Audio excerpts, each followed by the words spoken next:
Joining us today is our EU-UK account manager for Amazon Global Selling, Alab, who will be teaching you on how to break into Europe and UK, as well as cross-launching into the marketplaces there. Amazon's European stores really offer exciting new growth opportunities. So ladies and gentlemen, please join me in welcoming Alab. All right, fantastic. So first of all, I hope you guys have had a good day so far, enjoyed your lunch, and are not too sleepy for my presentation. I hope you had some coffee. So just a quick, before we start, just a raise of hands. How many of you are already selling in Europe and UK? Okay, a few. And how many of you, I mean, I assume you're here, hopefully not by accident. How many of you are actually interested in launching in Europe and UK in 2023? Okay, great. So this presentation is more for new sellers because we know that it's really complicated. There's a lot of regulation and compliance. So I hope you find this helpful. For existing sellers already there, I hope there's some useful nuggets in here, new incentives or programs that have come up that you haven't heard about before. So first of all, thank you for everyone for taking the time to join us and to learn more about expanding in Europe and UK. As Reen mentioned, my name is Alab. I, together with my colleague, Samantha, who's here somewhere, we'll find her. We basically work for your Europe and UK market expansion.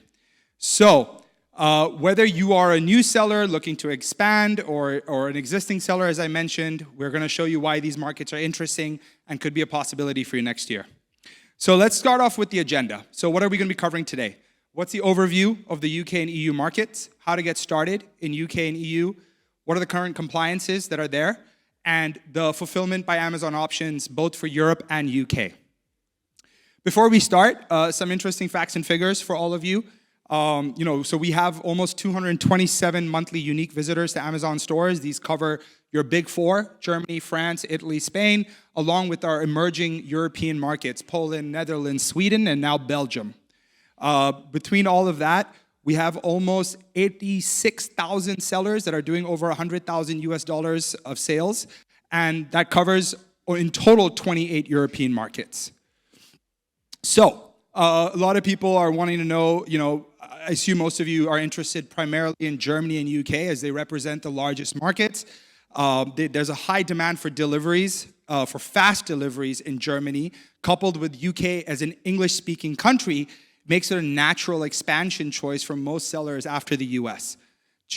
Germany's geographical location is a major hub for delivery efficiency that helps you also set it up as a local hub in Europe to deliver across Europe, which, as I mentioned before, consists of 9 Amazon stores, and then on top of that, we also have FBA's international solutions, such as the Pan-EU FBA program in EU, and EFN, and in UK there's FBA, which I will be touching on later.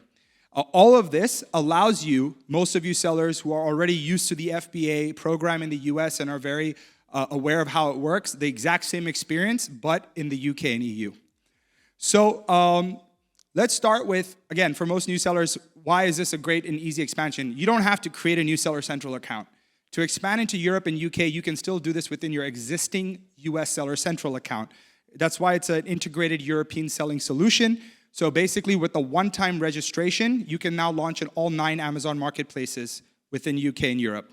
Second of all, listings. So, as some of you may already be aware who are selling perhaps in Japan, Australia, or wherever else, we have the Build International Listing tool.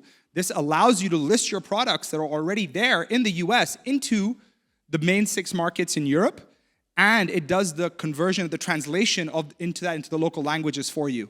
So that obviously for most of you saves a huge headache of how do I do this in German, French, Italian, etc.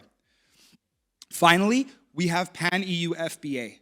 So Pan-EU FBA basically allows you to sell across Europe by placing your inventory into one European fulfillment center. And that fulfillment center then essentially spreads out your inventory across the EU and allows you to do your delivering in Prime at a lower cost and at a quicker time. Using Pan-EU FBA also makes your products eligible for Prime and hence visible to millions of our Prime Amazon European customers. So the good news is that even with the Pan-EU program, Amazon has been able to roll that out to even the emerging markets like Netherlands, Poland, Sweden, and Belgium coming up too. Now, To take advantage of FBA, there are certain requirements. You need to have a minimum of 2 VATs in Europe. That does not include UK.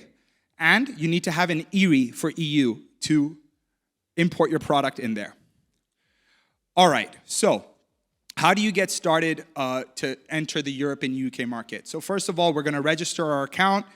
You add your marketplace on Sell Globally, and you add Europe and UK.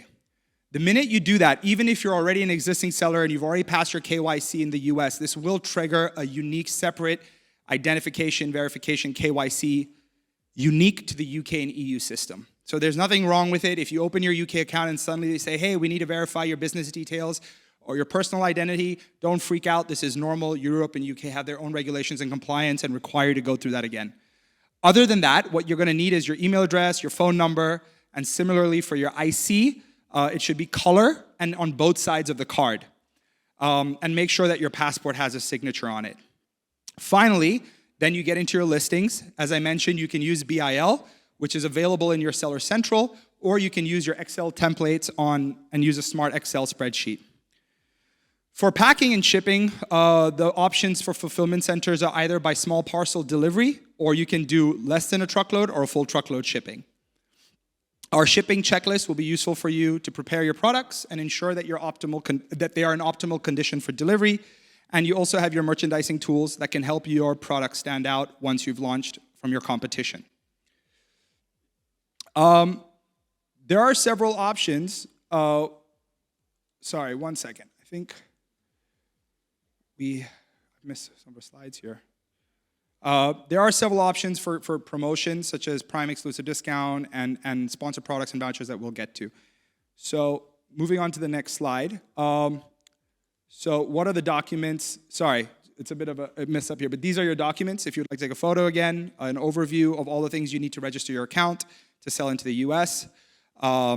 Do remember one thing which is very important, and that would be a big difference for most of yours if you guys are selling in the US. You cannot sell in the US, you cannot sell in Europe and UK under your personal name. It has to be an incorporated company. So it has to be private limited or just an incorporated. The reason for that is because you cannot get VAT under a personal name. When you apply for your VAT with your service provider, they will ask for your company incorporation documents. Again, it'll be advisable to get a euro and a pound selling a payments wallet and account, and that can be done through our providers such as Payoneer and World First. Now we're going to talk about compliance, which is the dreaded word in UK and EU. Everyone's very scared. What does VAT mean? What does EPR mean? What has Brexit done? So let's talk about what is VAT? VAT is a sales tax. It's the equivalent of a sales tax in the US, but in Europe and UK, it stands for value-added tax. And it's a tax on the consumer for spending on the value of goods and services in the UK and Europe.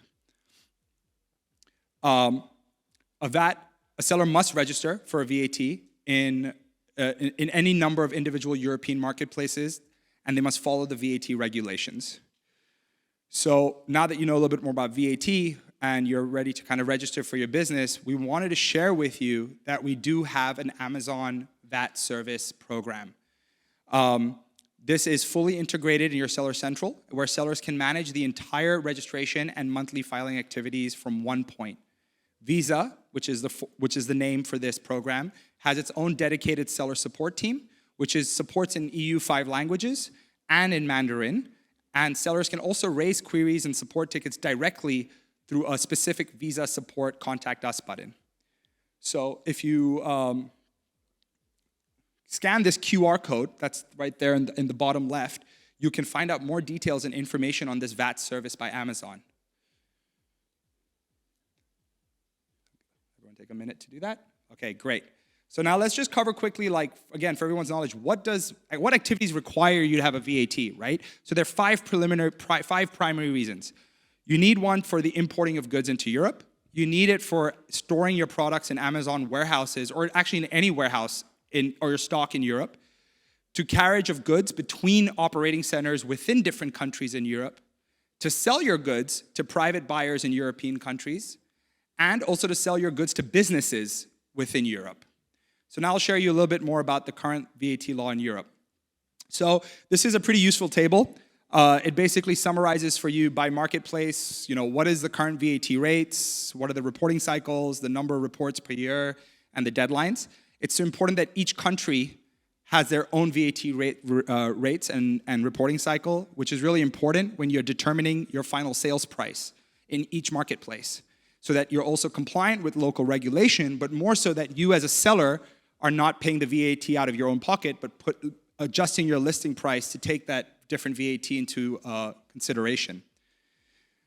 So we can look at an example of a VAT payment and a summary of it over here. Basically, if at the time of spending the product in the UK, the seller would be the designated importer and be obliged to pay the VAT on the value of imported goods. Once the seller pays the tax, they can start to sell the product and impose the VAT on the customer in line with the UK VAT regulation, and they declare it as a sales tax. At the time of reporting, the seller would then report the difference between the sales and VAT and import tax and resolve the balance difference. If the import VAT is higher than the sales tax, the seller can claim a refund.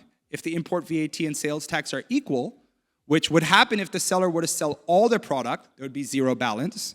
And if the sales VAT would be higher than the import VAT, the seller would be required to pay the remaining tax to the government. It's important to note that the difference between the countries also have different reporting periods, as I mentioned before. For example, in the UK, it is required to report quarterly, while in Germany, it is to do monthly.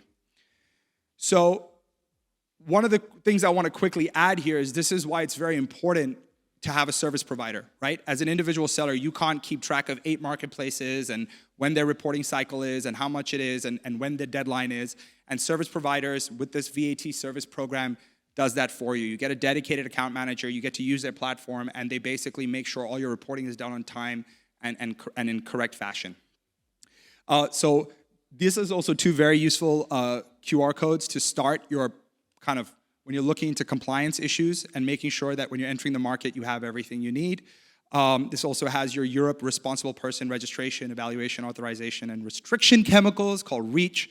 You can find out more over here. So another thing here is EPR. So as some of you may know, to make our lives harder, Europe has now also put in EPR because it wasn't hard enough. This is for Germany and France. It started this year. Amazon now will be legally obliged to confirm that you comply with the extended producer regulations, and you need to obtain an EPR number before you start selling in Germany and France in order to sell. So while I joke about making our life harder, just to be clear, this is a good thing. It's to help with the sustainability of what we're selling and making sure it isn't going into a landfill. So what is it? A summary. An EPR is a new environmental policy that makes the producers. In this case, a producer is the person who imports the product into the marketplace, responsible for the entire life cycle of the products, including the waste collection. Under EPR guidelines, the liable entities, which would be you as a seller, get taxed for the environmental impacts of their products through the entire product lifestyle. Charge categories in the scope of EPR varies from product packaging, so that would be basically everyone, because we all have packaging of our products, and include to battery and electric equipment. Therefore, most sellers need to obtain an EPR registration number. There are specific requirements for electrical and electronic equipment called WEEE, W-E-E-E, which are also kicking in. Now, the good news again here, everyone, is that you don't have to go around thinking, oh, how am I going to get this and where do I do this? This is most of the service providers that are part of our Visa program can obtain this for you, and Amazon also has it, which we'll go into this shortly. So we have, if you go into the EPR service provider network, within this, so Amazon has the service provider network. Within that, you can find EPR service providers. They will be able to assist you in getting vetted service providers for this. Okay, FBA. So let's explore FBA. As you guys know, it's our award-winning global logistics solution. It provides all our sellers to reach Amazon customers with FBA advantages. So you can store your products in fulfillment centers, and we pick, pack, ship, and provide this to all of you, to all our customers. So the FBA here, again, to quickly summarize, because most of you would know this, so I don't want to bore you, but essentially works exactly the same way as it would be in the US. You send your products to the European Fulfillment Center, where then they store it for you, and then they basically keep it in the marketplace and allows them to reach your customers quicker. Additionally, you can use FBA by taking advantage of all the integrated and sales delivery process in one platform. So you get local delivery, and most importantly, you get your returns and customer support in local language for each market, which is a huge advantage in Europe versus the US, because if a seller calls customer support in France, Italy, or Germany, they have to get that customer support in the local language. So this is where FBA becomes really paramount and super key in Europe. Finally, as you all know, but as a friendly reminder, when you use FBA, you become Prime eligible, where you can then use higher conversion and visibility for all the customers that you want to reach. So what are the type of fulfillment options in Europe and UK? They're basically three forms. There is FBA, there's Pan-EU FBA, and there is EFN, and then there's merchant fulfillment. The most popular option in Europe is Pan-EU FBA. As I mentioned, to be eligible for Pan-EU FBA, you must be VAT registered in a minimum of 2 EU markets. In Pan-EU FBA, the seller will ship the product to a single EU country of their choice, and Amazon will handle the rest. So Amazon will do the distribution and the storing across all the EU fulfillment centers where you have VAT. Your products would qualify as Prime in all EU markets, and you only pay for local execution fees, regardless of where the order is made. In EFN, a seller can ship their goods just to one European country warehouse, and they deliver orders to any of the Amazon European marketplaces too, but from that local fulfillment center. So cross-border performance fees apply, and VAT registration in each market is still required to sell. All orders, again, will be eligible for Amazon Prime, even if you're using EFN. Do note that with the reopening of EFN between UK and EU, which some of you who have been selling before may know closed after Brexit, now you can now use your UK stock or your EU stock to fulfill the other markets and vice versa. However, that will take longer than your typical 2-day Prime delivery. Currently, it is between 3 to 5 days rough. This is because of the extra custom clearance has to go between UK and EU. Now, in the final option, fulfillment by merchant, this is exactly like how you do seller fulfillment. You handle all your logistics and shipment on their own, and your VAT obligations are to be determined with your tax advisor. So let's put it all together. How will this FBA integration, Pan-EU integration work? So assume that you're selling, let's take an example. Assume you're selling a good in all 8 countries. So as a seller, you will just send your product to one marketplace, and Amazon on their back end will transfer your inventory to all the other European fulfillment centers automatically for free, and therefore your product will reach your customers within prime delivery standards, and you'll also pay lower fees. Through this, you basically get to reach all the major 5 European markets without having to individually ship products to each separate market, and your customers get the usual fast and reliable delivery that they're used to with FBA. All right. So, and I just want to touch again this point because it is very important. You do get the customer service 24/7 in the local language when you use Pan-EU FBA, which is very important, especially outside of the UK. And that does everything, again, customer inquiries, returns, refunds. So this is a summary of the entire journey. I'll quickly run through it one more time. You basically start with creating your Europe Seller Central account on your existing US account. You then register for your VAT and EPR. This can be done through the Visa VAT program that we currently have on Seller Central. It's one step, you go in, it's integrated in your Seller Central, your VAT will be automatically uploaded once done. One thing to note is this VAT currently takes 8 to 12 weeks to get in the UK, for example. So a lot of sellers have this assumption that, oh, I'm not ready to start selling until next year. I'm going to start doing my VAT in January. If you start your VAT process now, you'll be lucky to get it early next year. And Germany can take even longer. So while waiting for your VAT and your registration to be approved, you can start creating your product catalog. You can start doing your list approvals, planning your inventory, and then once your VAT and EPR are confirmed, then you can proceed to ship your inventory, where then once it's received, as I mentioned, you can then begin selling your products and start promoting. So this was a really quick run through. I hope you enjoyed the session and you understand a bit more. You can scan the QR code to learn more about it. Again, my name is Alab, and my colleague Sam is here as well. We'll be happy to take questions. Please find us later. I know Europe and UK, I'm sure there's a lot of questions which we may not get through. I'm happy to answer them and guide you as best as we can. And for those who are interested in selling in Europe, please feel free to reach out to the email that's on that slide there, and we can help you and try our best to help you grow your business. Thank you so much. Work hard, have fun, make history.